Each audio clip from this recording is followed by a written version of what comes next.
السلام علیکم ورحمۃ اللہ وبرکاتہ۔ الحمدللہ رب العالمین، والصلاة والسلام علی سیدنا محمد وعلی آلہ وصحبہ اجمعین ومن تبعہم بإحسان الی یوم الدین، اما بعد فاعوذ باللہ من الشیطان الرجیم، بسم اللہ الرحمن الرحیم۔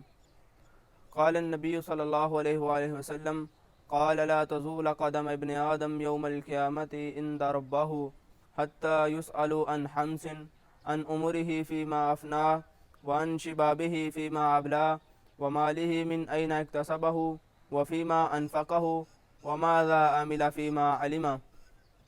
سامعین کرام، اس احادیث مبارکہ کے اندر اللہ کے نبی صلی اللہ علیہ وآلہ وسلم فرماتے ہیں کہ قیامت کے دن اللہ رب العالمین ابن آدم سے 5 سوال کریں گے۔ ان 5 سوالوں کا جواب دیے بغیر ابن آدم اپنی جگہ سے اپنے پاؤں نہیں ہلا سکے گا۔ وہ 5 سوال کون سے ہیں؟ آج ہم ان 5 سوالوں کا تذکرہ کریں گے۔ ان میں سے پہلا سوال، ان عمرہ فیما افنا، عمر دی تھی 60-70 سالہ زندگی دی تھی، کہاں گزار کر آیا ہے؟ کیا ساری زندگی آوارہ گردیاں اور فضول کاموں میں تو نہیں گزار کر آ گیا؟ اللہ رب العالمین بندے سے زندگی کے بارے میں سوال کریں گے کہ میں نے تجھے زندگی جیسی نعمت دی، تو نے اس نعمت کی کیا قدر کی؟ کیا آج کوئی ایسا عمل لے کر آیا ہے کہ میں تمہارے سارے گناہوں کو معاف کر کے تمہیں جنت میں داخل کر دوں؟ دوسرا سوال، وان شبابہ فیما ابلا، جوانی دی تھی کہاں گزار کر آیا ہے؟ اللہ رب العالمین بندے سے پوچھیں گے کہ میں نے تجھے جوانی دی، بتا کہاں گزار کر آیا ہے؟ کیا ساری زندگی آوارہ گردیاں میں اور فضول کاموں میں تو نہیں گزار کر آ گیا؟ کیا ساری زندگی عیش و عشرت میں تو نہیں گزار کر آ گیا؟ کیا تو دنیا کی محبت میں گرفتار تو نہیں ہو گیا؟ تو آج کا نوجوان کیا جواب دے گا؟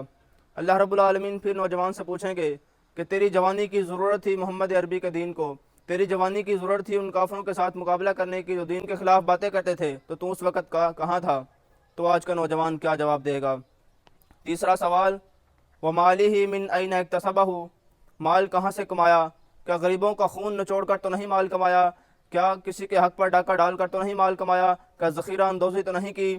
مال کمانے کے ذرائع کیا تھے؟ اگر مال کمانے کے ذرائع اچھے ہوئے تو بندہ کہے گا اے میرے مالک، میں نے ان ہاتھوں کے ساتھ محنت کی، ان ہاتھوں سے محنت مزدوری کرتا تھا اور اپنے بیوی بچوں کو کھلاتا تھا۔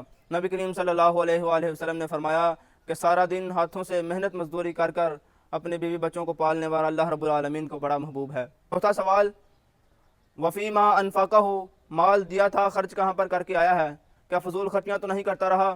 آج لوگ بڑے فخر سے بتا رہے ہوتے ہیں کہ میں نے اپنے بیٹے کی شادی پر، اپنے دوست کی شادی پر 10-15 لاکھ روپے ویسے ہی اڑا دیے، میں نے 10-15 لاکھ روپے اپنے کوٹھی کے گیٹ پر ہی خرچ کر دیے، اور وہاں غریب 2 وقت کی روٹی کے لیے ترستا رہا، وہاں غریب کی بچیاں گھر میں ہی جوان پڑی رہی۔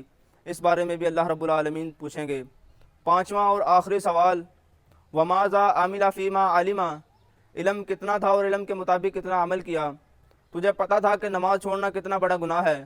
تجھے پتا تھا کہ شراب پینا، حرام کھانا، کسی کے حق پہ ڈاکہ ڈالنا کتنا بڑا گناہ ہے؟ تجھے پتا تھا کہ جان بوجھ کر روزہ چھوڑنا کتنا بڑا گناہ تھا، لیکن تو یہ سب گناہ کرتا رہا؟ اس بارے میں بھی قیامت کے دن پوچھا جائے گا۔ اللہ رب العالمین سے دعا ہے کہ اللہ رب العالمین ہمیں ہر قسم کے برے کاموں سے محفوظ فرمائیں، اور ہر قسم کی لغو باتوں سے، ہر قسم کے لغو کاموں سے ہمیں محفوظ فرمائے، اور جو سنا ہے اس پر عمل کرنے کی توفیق عطا فرمائے۔ آمین۔ وآخر دعوانا الحمدللہ رب العالمین۔